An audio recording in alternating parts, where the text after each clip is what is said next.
Aujourd'hui, le monde est sous tension et il doit faire face à un challenge. Répondre aux besoins actuels sans compromettre les ressources pour les besoins futurs. Alors, face à cet enjeu, quel est le pouvoir du consommateur? Comment le consommateur peut s'engager pour un monde plus durable? Alors, s'engager, oui, mais comment? Nous allons voir comment le phénomène Carotte Mob propose un élément de réponse à cette question. Carotte Mob, vous connaissez? Bonjour, avez-vous déjà entendu parler du carotte mob? Non. Avez-vous déjà entendu parler du carotte mob? Du carotte mob. Est-ce que ça vous dit quelque chose? Non, jamais entendu parler. Jamais entendu parler. Mais alors, qu'est-ce que les carottes mob? C'est un concept très simple, c'est exactement l'inverse du boycott. On va plutôt amener un maximum de consommateurs dans un commerce et tous ensemble, ils vont consommer dans ce commerce qui, en échange, va prendre des engagements pour le développement durable.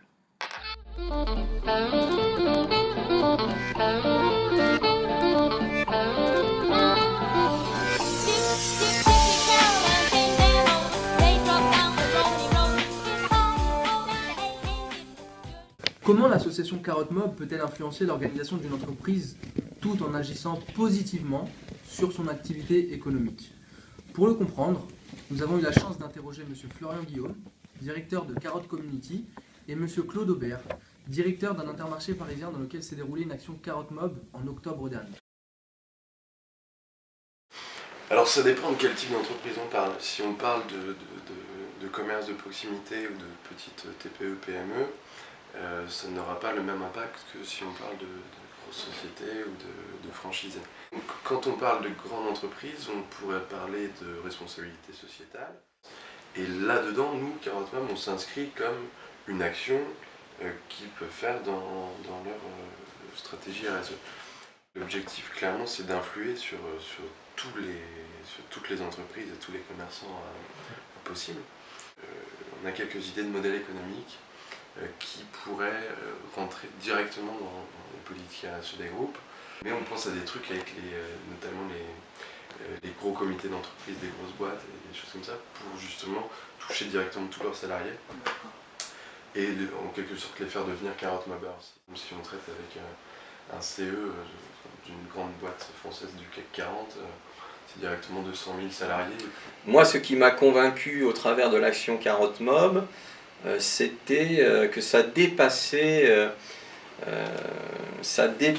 une notion idéologique. On n'était pas dans la catégorie ou le clivage politique ou l'idée d'appartenance à un quelconque mouvement. Non, c'était bien au-delà de ça. Et c'est brillant comme idée et c'est pour ça que ça marche.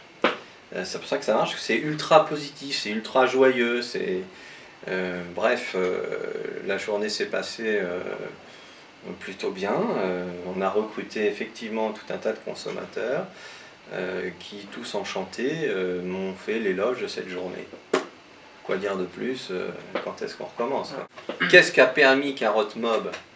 Eh bien, d'être dans l'esprit de l'équipe, un vecteur de management. J'entends par là que l'équipe se rend compte qu'on met en place des actions pour aller vers ce commerce-là. Donc ça favorise l'intégration des collaborateurs à un esprit et à un management équitable. On prend du temps, on met en place des actions qui sont à l'encontre un petit peu de ce qui se fait tous les jours.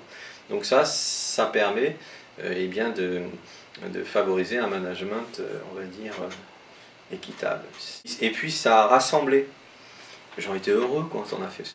Alors ça, c'est une question pertinente, et alors je choque quand je réponds. En réalité, on se trompe de combat. Et ça, c'est vraiment le problème, c'est que le distributeur va se prendre dans les dents. Hein. Alors, c'est mon opinion, mais je la vois se dessiner quand même de plus en plus.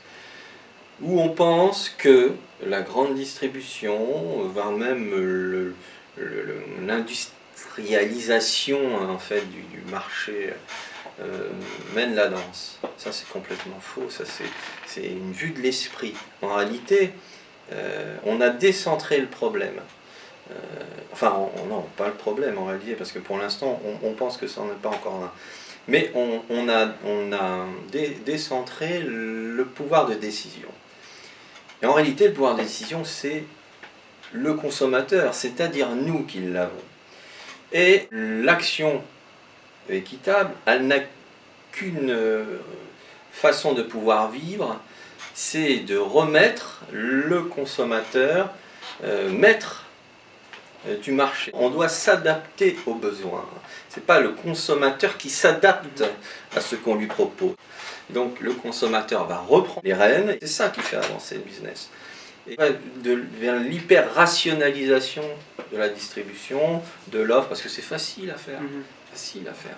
Quand vous mécanisez tout, donc c'est avec ces actions que l'on va faire comprendre que le consommateur souhaite trouver du commerce équitable. Et puis, c'est avec ces actions qu'on va en recruter d'autres.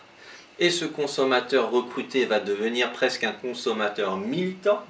Et en étant un consommateur militant, il va faire en sorte que le distributeur va se dire « Ah bah oui, mais là, si on n'en fait pas, on va se retrouver à passer à côté du marché. » Vous l'aurez compris, il reste une alternative à la crise à travers l'économie circulaire, une économie qui met le consommateur au cœur du marché. C'est ce consommateur qui a le pouvoir, grâce à son argent. Il y a beaucoup d'injustices. Mais est-ce que une personne peut faire la différence? Oui, vous. Grâce à votre pouvoir d'achat. Quand vous encouragez un commerce, vous faites forcément quelque chose de bien. Vous agissez avec votre argent. Si une personne fait ça, puis 10, puis 100, puis 100 000, vous imaginez? C'est ça le pouvoir du Carotte Mob.